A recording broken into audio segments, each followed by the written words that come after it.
muscle memory now. I'm just looking at the first statements coming out. His allies are lining up around him. Sitting members of Congress, senators are defending him. They are coordinated. They have decided what the line is. This is about Hunter Biden. It's the weaponization of the DOJ.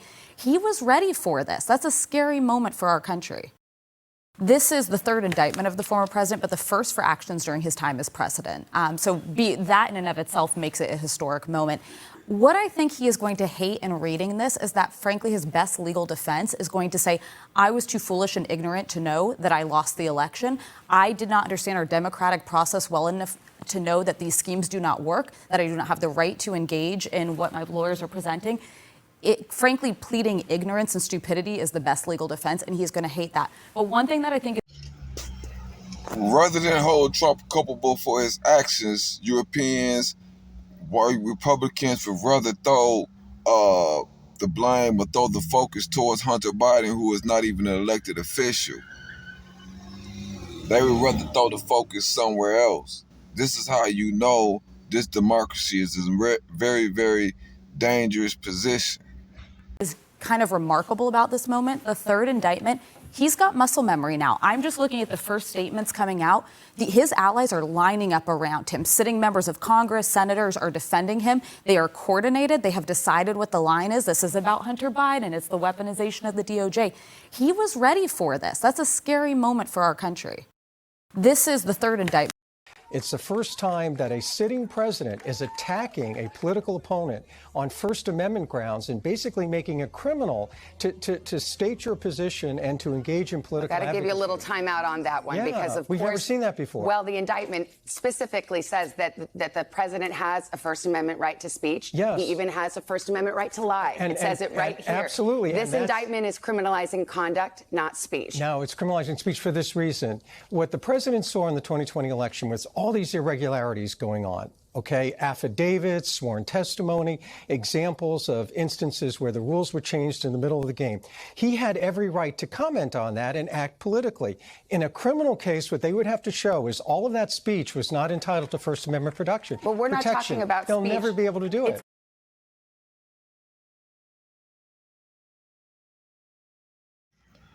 Hello, how you doing? My name is Antonio. My page is Unapologetically Black.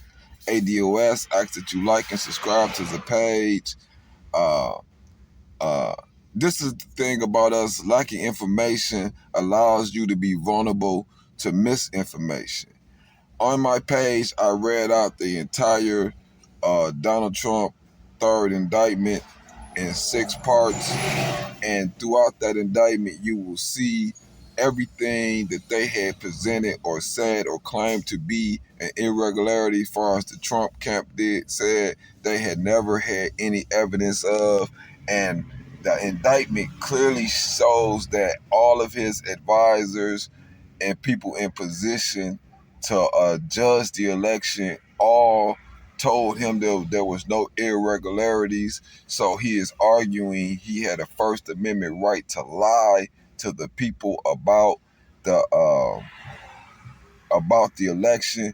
But you have to think about what was the effects of that lie. The effects of that lie was he did a event on the Capitol Ellipse, and those white people went and ran into the White House, and many of those people are in prison right now based off a lie Donald Trump told to them, destroying families, and they want to just overlook this. This is why I tell you that white people are becoming decivilized.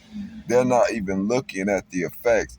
You can't stand up in a movie theater and yell fire because somebody might get stampeded. So you can't lie about an election as the president to promote an insurrection. Come on. Listen, I am not a goddamn Democrat, but these stupid ass Republicans and these stupid ass white people who support this bigotry, who support the ending of democracy completely, is forcing us into a corner. And I'm trying to get us to understand what is going on so that we can force the Democrats to put somebody else up, because we can't continue to support you either, and you're doing nothing for us. But they got us against a hard place, because this dude right here want to take away your right to vote completely. Donald Trump trying to throw away your complete right to vote. That is what the Republican Party on. So black people are in a real difficult spot, because if we empower the Democrats, all the Democrats do is patronize and reward these same racist white people who was supporting Trump. Give them government contracts and things of that nature, and things that benefit these same white people. So it's like black people can't keep saving America for white people to reap all the rewards. And then we in a position where we don't want to give up democracy or give up the opportunity or receiving our fair share of America, because it looks as if America going to collapse before we even have that opportunity.